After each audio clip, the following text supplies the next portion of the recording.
Saint-Esprit, je t'adore. Je te donne ma vie. Je t'aime tant. Agneau de Dieu, je t'adore. Je te donne ma vie.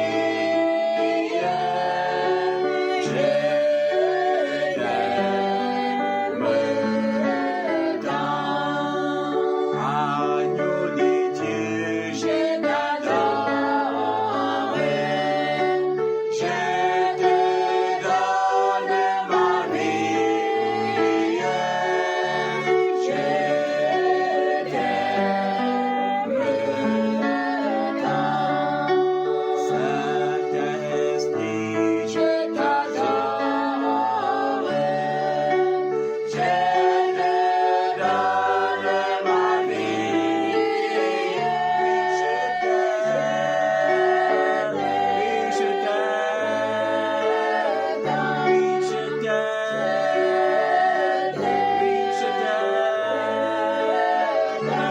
Je t'aime.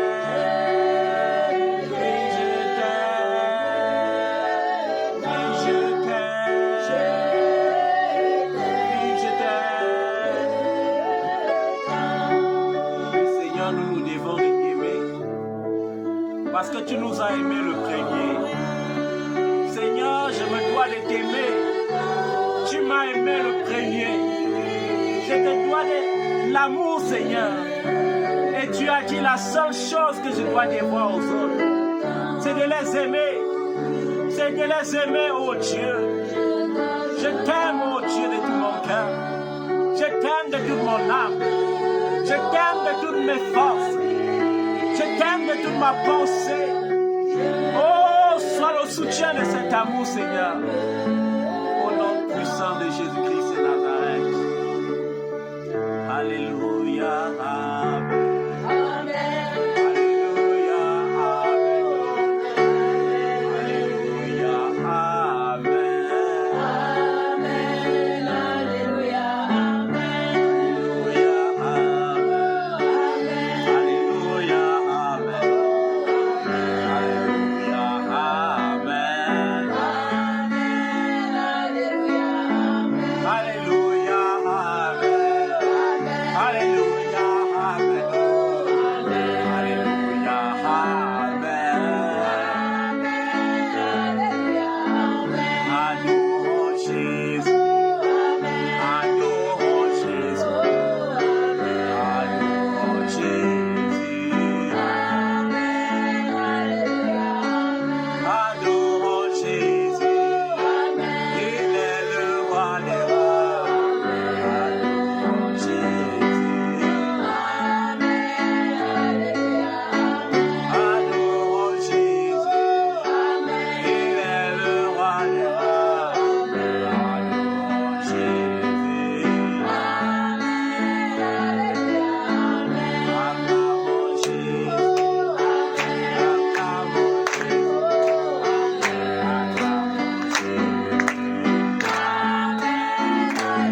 est capable de faire. Il n'y a rien qui ne puisse pas faire. Alléluia. Est-ce que tu peux ouvrir ta bouche et l'adorer? Est-ce que tu peux ouvrir ta bouche et dire merci à Jésus? Est-ce que tu peux ouvrir ta bouche et dire merci à Jésus? Dis merci à Jésus. Il est capable de faire des grandes choses. Il est le Dieu qui fait sortir le pauvre et les gens du chiquier et le faire asseoir la table des grands. Il est le Dieu à qui appartiennent les pouvoirs, les trônes et les dignités. Il est le Dieu tout-puissant. Merci. Merci Jésus. Merci Jésus. Merci, ravi. Et ce soir, oh Dieu, j'invoque ton nom dans ce lieu. J'invoque ton nom, Seigneur, dans cette maison. J'invoque ton nom dans ce camp. Toute puissance contraire, reçois le feu maintenant. Toute puissance contraire, reçois le feu maintenant. Tout ange satanique et démoniaque dans cette maison, reçois le feu maintenant. Au nom puissant de Jésus-Christ de Nazareth. Seigneur, manifeste ta gloire. Envoie tes anges en ce lieu. Envoie tes anges en ce lieu. Envoie tes anges en ce lieu. Envoie tes anges en ce lieu. Au nom de Jésus de Nazareth. Envoie tes anges, oh Dieu. Que ta miséricorde parle en faveur de ce lieu. Au nom de Jésus de Nazareth. Merci Seigneur. Merci Seigneur. Au nom de Jésus. André Chaka. Ya baba baba.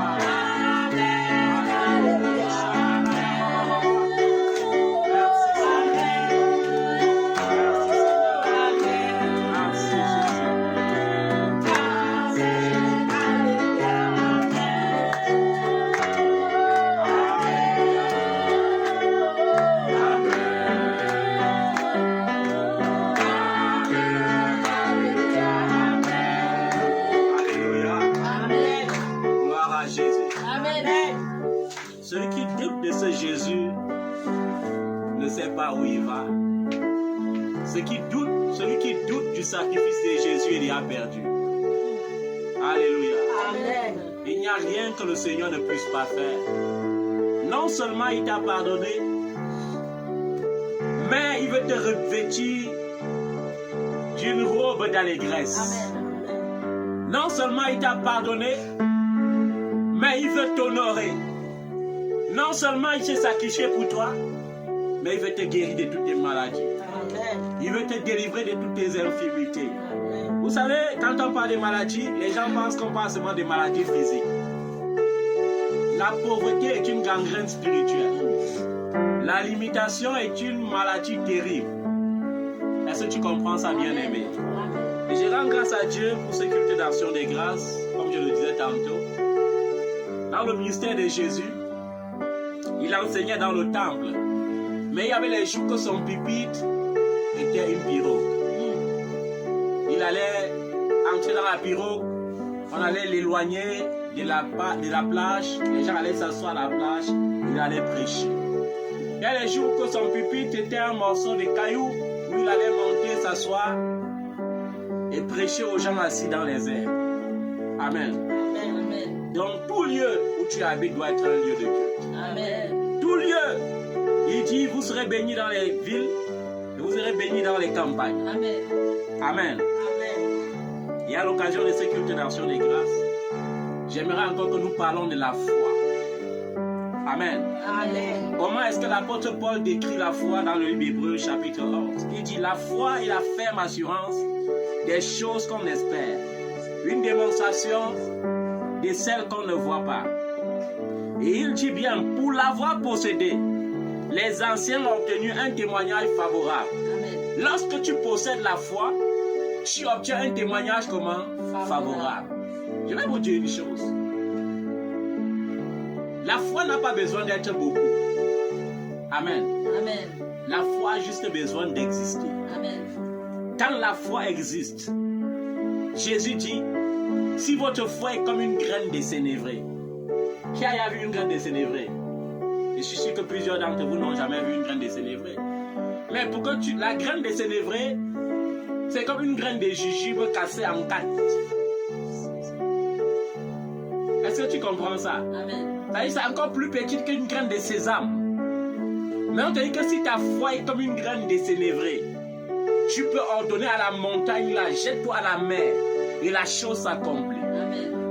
Alléluia. Amen. Lorsque tu marches par la foi, tu avances en sachant que Jésus est celui-là avec qui et en qui tout ce qui existe dans le visible a été créé. Amen. Il est celui-là par qui et pour qui ce qui existe dans l'invisible a été créé. Amen. Si donc j'ai cru en ce Dieu, à qui appartiennent les trônes, les pouvoirs et les dignités, pourquoi vais-je encore trembler? Alléluia. Amen. Lorsque tu crois de cette façon, ta vie reçoit le bénéfice et l'onction de l'accélération divine. Amen. Et lorsqu'il y a l'onction et l'accélération divine sur ta vie, ce que les gens obtiennent en 10 ans, tu obtiens en 2 mois. Amen. Ce que les gens obtiennent en 7 ans, tu obtiens en 2 jours. Amen. Parce qu'il y a celui qui a créé ces choses en toi. Ça veut dire que quoi? Lorsque tu entres dans les bureaux, alléluia, Amen. on sent que tu portes celui à qui les autorités sont soumises. Amen. Comment donc les autorités ne vont pas s'occuper de ton cas rapidement? Le problème des enfants de Dieu, c'est qu'ils ne portent plus Jésus en eux pour marcher. Est-ce que tu sais ça? Amen. Ils savent chanter, celui qui est en moi est plus fort que celui qui est dans le monde. Mais, est-ce que celui-là est réellement en toi? Il faut que Jésus soit en toi pour que tu sois plus fort que celui qui est dans le monde. Alléluia. Amen. Qu'est-ce qui nous gouverne? La Bible dit, ce monde appartient au prince de ce siècle. Est-ce qu'on comprend ça? Amen. Le prince de ce siècle, ce n'est pas Jésus. C'est le diable. Maintenant, il gouverne ce monde.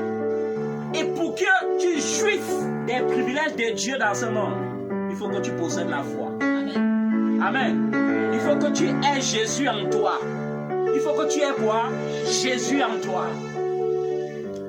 Les gens qui disent j'ai Jésus sans croire son existence sont des fous. Lorsque tu dis que Jésus est Seigneur, tu dois croire qu'il existe. Amen. L'apôtre Paul dit, pour l'avoir possédé, les anciens ont obtenu un témoignage favorable. Abraham s'est retrouvé Abraham. La Bible décrit sa vie, la fin de sa vie comme quoi? Une vieillesse bien heureuse. Il était chargé de quoi? De bien-être. Alléluia. Des richesses. Il a eu une vieillesse heureuse. C'est ça le témoignage. Lorsque tu possèdes la foi, les gens vont te dire que c'est difficile. Mais ce qu'ils vont présenter devant toi comme la difficulté sera comme un verre d'eau que tu dois porter pour boire. Parce que lorsque tu as Jésus-Christ en toi, il n'y a que les possibilités. L'impossible n'existe pas là où il y a Jésus. Alléluia. Amen. Là où les autres ne vont pas franchir, tu vas franchir. Là où les autres vont prendre des années, tu vas prendre des jours. Là où les autres vont prendre des années, tu vas prendre au plus tôt. Si tu prends tôt, ce sont des mois. Amen. Il y a des choses que j'ai entreprises dans ma vie. Les gens m'ont dit, ça te prendra 10 ans. Alléluia. Amen. D'autres ont dit, ça te prendra 7 ans. D'autres ont dit, en tout cas, on pense même que ça ne sera même pas possible. Amen. Amen. Mais, par la foi, je me suis souvenu. La Bible dit dans le livre des Colossiens que tout a été créé en lui, c'est-à-dire en Jésus. Et par Jésus et pour Jésus. Et qu'est-ce qui a été créé concrètement? On dit il y a les trônes. Alléluia. Amen. Les trônes signifieraient que même si je m'en vais devant un roi, parce que je porte Jésus, j'aurai la faveur du roi. Amen. Amen. La preuve, lorsqu'Abraham a eu faim, la Bible dit qu'il est allé vers le roi Abimelech. Un roi que pour approcher, ce n'est pas facile. Amen. Amen. Et comme il avait peur parce que sa femme était belle, il a dit, si elle m'approche bizarrement, on peut même me tuer avant de voler ma femme. Maintenant, chérie, à partir de cet instant, tu n'es plus ma chérie, tu es ma soeur. Amen. Amen. Et il est allé, et le roi a dit, quelle est la femme là qui marche à côté de cet étranger? On a dit, c'est sa soeur. Le roi a doté chèrement Sarah. À qui? À Abraham. Amen. Amen. Mais le soir, quand le roi voulait profiter de sa femme, Dieu a dit, ne tente pas. Si tu touches seulement le bord du vêtement de la femme de mon serviteur Abraham, je te tue, je tue toute ta famille. Maintenant, va voir mon serviteur, c'est un prophète, pour qu'il prie pour toi, pour que je ne te tue pas. Et le roi savait que malgré la dot, il faut qu'il aille vers le serviteur avec des présents pour le flatter encore. Amen. Il était obligé de porter encore l'offrande pour aller dire à Abraham que ajoute ceci sur la dot et prie pour moi et pour ma famille pour que ton Dieu ne nous tue pas. Pourquoi tu m'as créé les problèmes? Tu pourrais pas me dire que c'était ma femme, que c'était ta femme. Et il a dit, j'avais peur, je craignais pour ma vie. Alléluia. Amen. Vous avez vu, ça semble être un mensonge. Mais le fait qu'Abraham est porteur de Jésus, le roi est obligé de se soumettre. Amen. Les trônes, alléluia, Amen. en lui ont été créés les trônes, les pouvoirs. Ça veut dire que lorsque je pars devant un président de la République, on ne dit pas seulement le président de la République du Cameroun. Ça peut être le président des États-Unis. Ça peut être le président suisse. Ça peut être le président belge. Peu importe le président.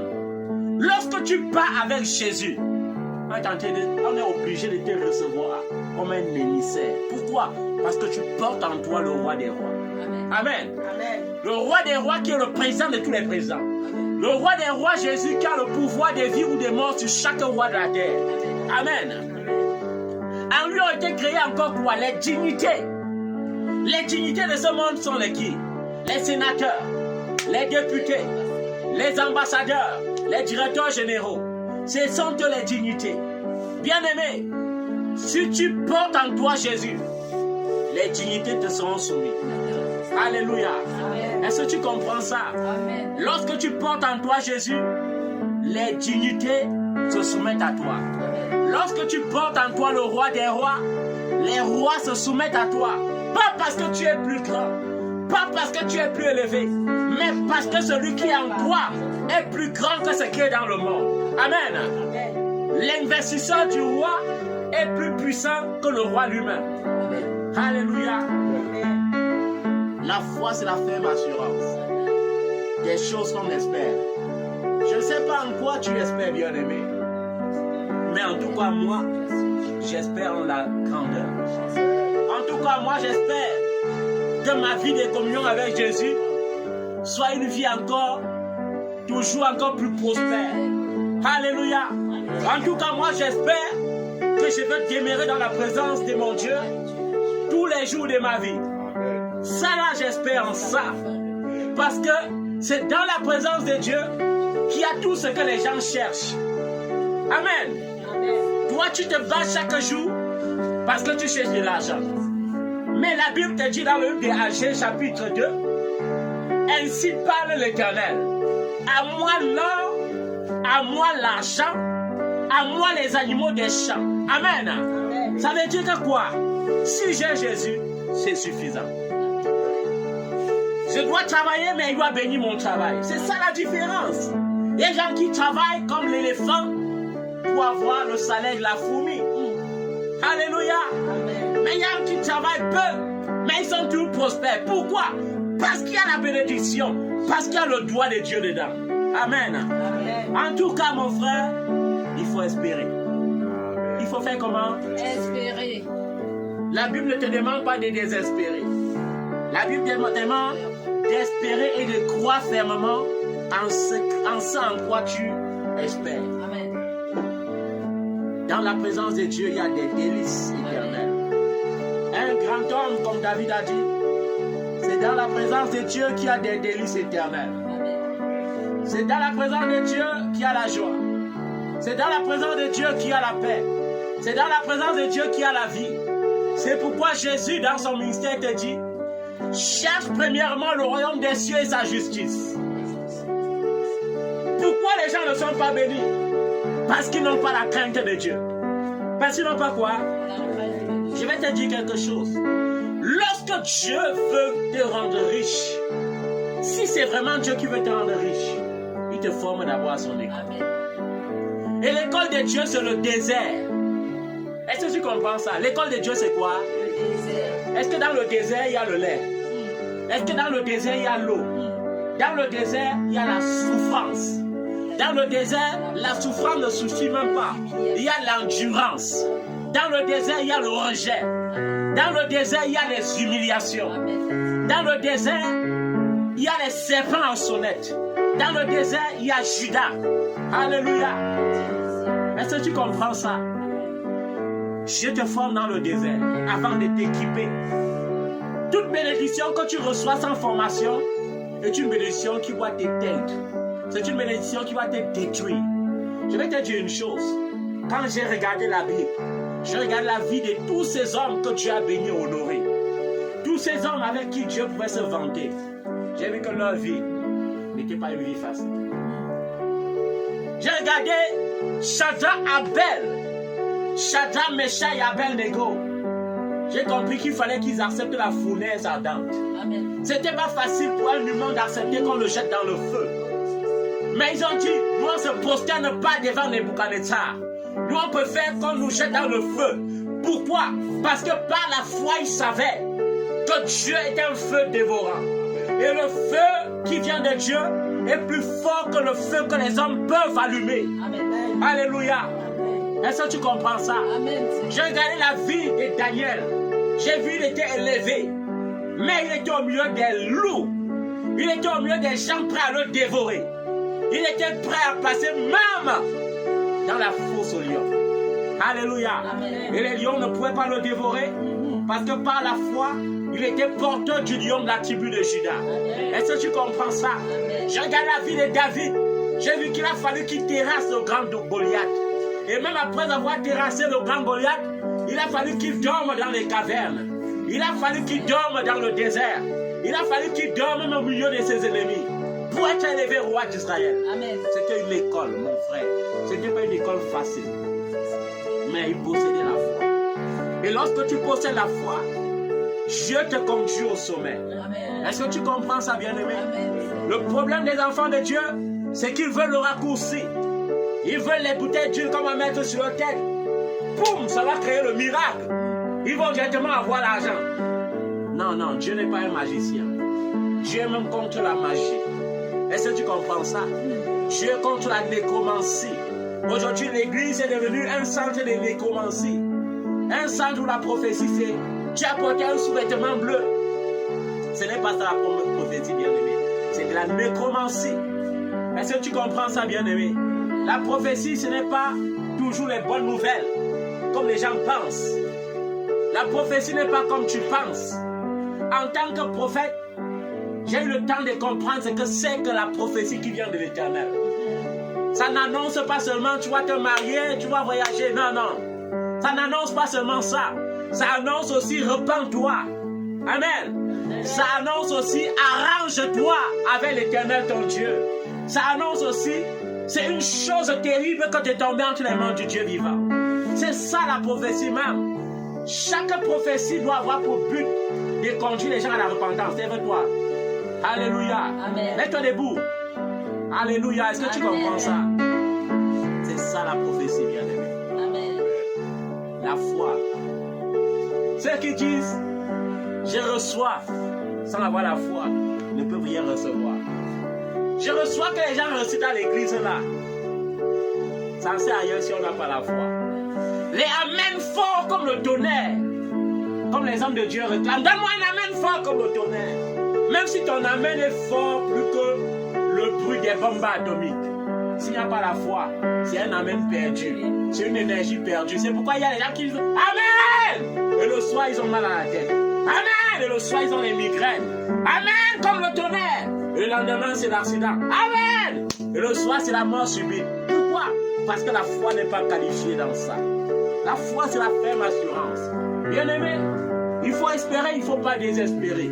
Je ne demande pas aux gens de désespérer, parce que ceux qui ont la foi ne désespèrent pas.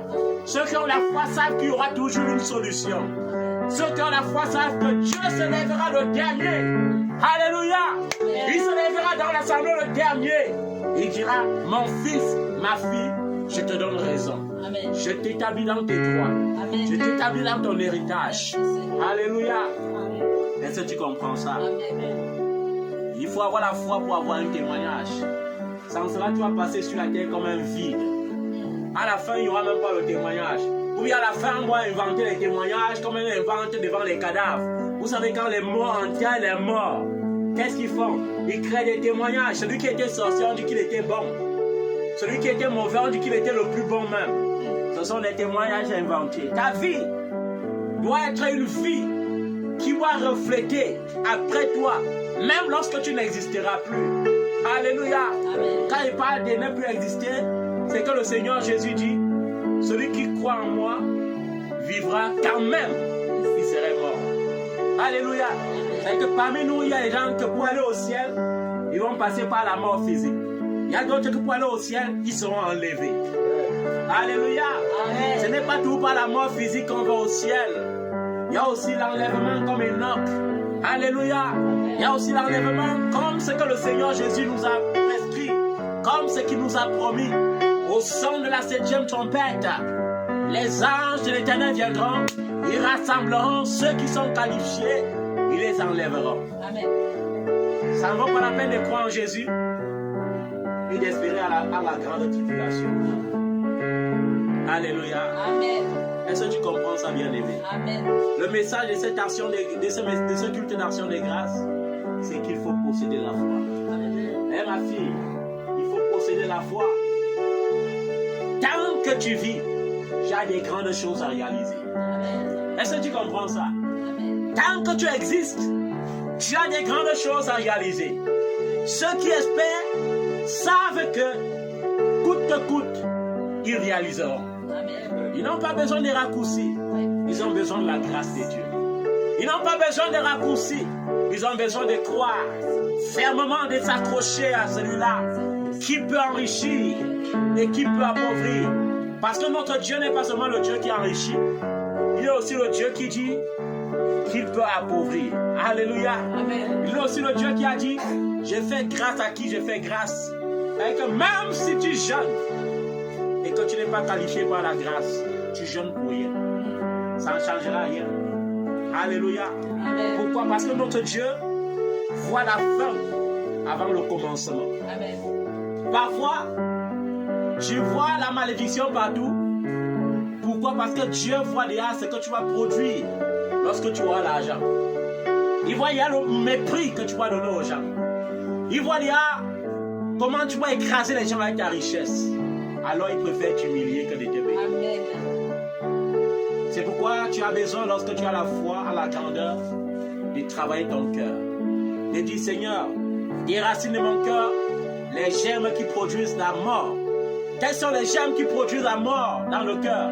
Il y a la jalousie, il y a l'envie, il y a la convoitise. Alléluia. Amen. Seigneur, détruis dans mon cœur. Je ne veux pas la jalousie dans mon cœur. Je ne veux pas la convoitise dans mon cœur. Je ne veux pas l'envie dans mon cœur. Je ne veux pas les choses semblables dans mon cœur. Lorsqu'il n'y a pas ces gens de semences porteurs de mort dans ton cœur, alors Jésus-Christ qui porte la vie est obligé et se sent obligé de te bénir avec la vie. Vous ne comprenez pas bien ce que Jésus dit.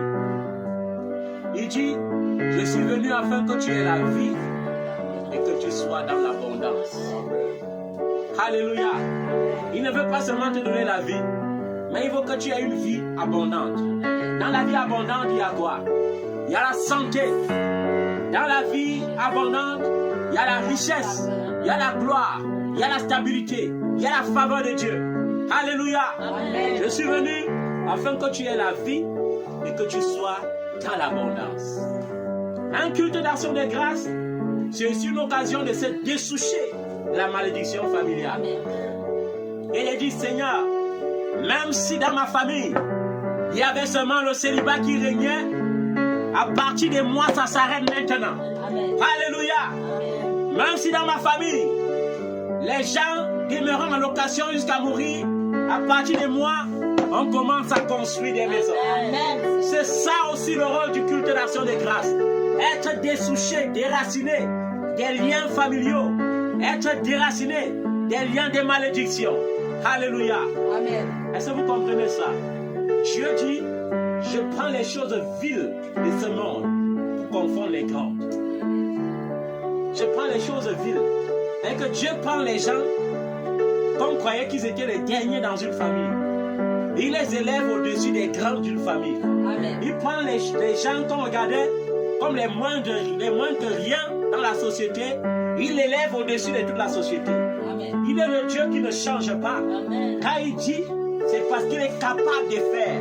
Quand il dit, c'est parce qu'il est capable de réaliser. Amen. Amen. Amen. Et nous sommes le témoignage vivant de ça. Amen. Alléluia. Amen. Nous sommes le témoignage vivant de ça. En un culte d'action de grâce, il est bien vrai, nous-mêmes nous allons célébrer un culte d'action de grâce. Un très grand culte d'action de grâce. Pour rendre grâce à ce Dieu qui est capable. Alléluia. De raccourcir les choses. Un Dieu qui est capable d'ouvrir toutes les portes. Alléluia.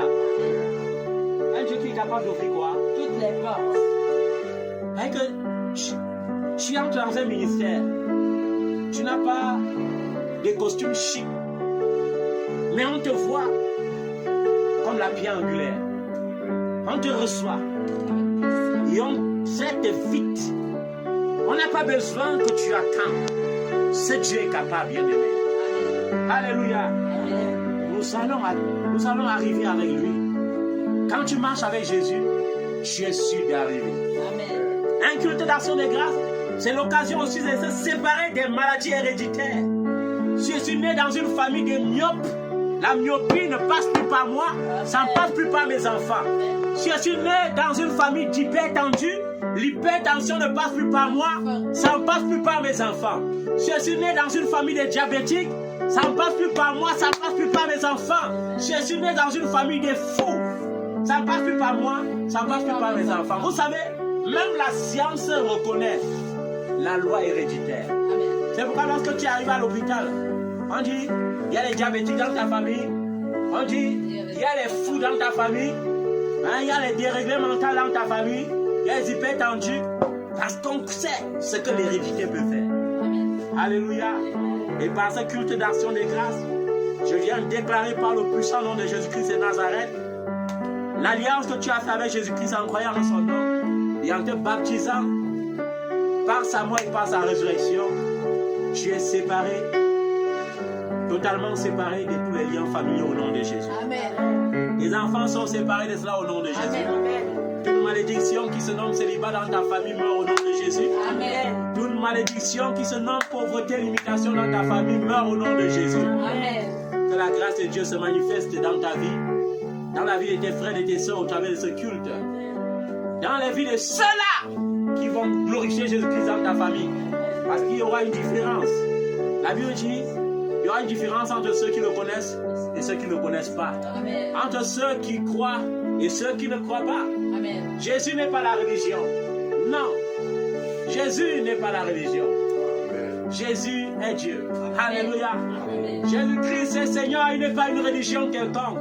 L'église n'est pas un bâtiment. C'est ton corps. Alléluia. C'est ton corps, c'est ton comportement, c'est ton caractère. C'est ça qui est l'église. Alléluia. Amen. Tous ceux qui ont cru, c'est ça l'église, le corps du Christ. Amen. Et si tu restes enraciné en Jésus, Jésus t'élèvera. Amen. Si tu restes enraciné en Jésus, alors cette parole s'accomplira. Amen. La même époque, c'est l'année prochaine. Tu n'as pas besoin d'enfant. Mais tu es appelé encore à coucher. C'est pas qu'on prophétise l'enfant sur ta vie parce que tu as les enfants. Alléluia. Amen. Ce dont tu as besoin dans ta vie maintenant, c'est la richesse. C'est de sortir la location. C'est d'être propriétaire. Alléluia. C'est de te marier. C'est de voyager. Alléluia. La même période l'année prochaine, les portes s'ouvrent. Même si c'est par téléphone, on fait un culte d'action de grâce. On se réjouit dans le nom de Jésus. Si tu demeures en Jésus, tu t'accroches en Jésus. Si tu t'accroches, cette parole va s'accomplir. Si tu t'accroches, ça va s'accomplir certainement. Au nom puissant de Jésus-Christ de Nazareth. Est-ce que tu peux acclamer le nom de Jésus?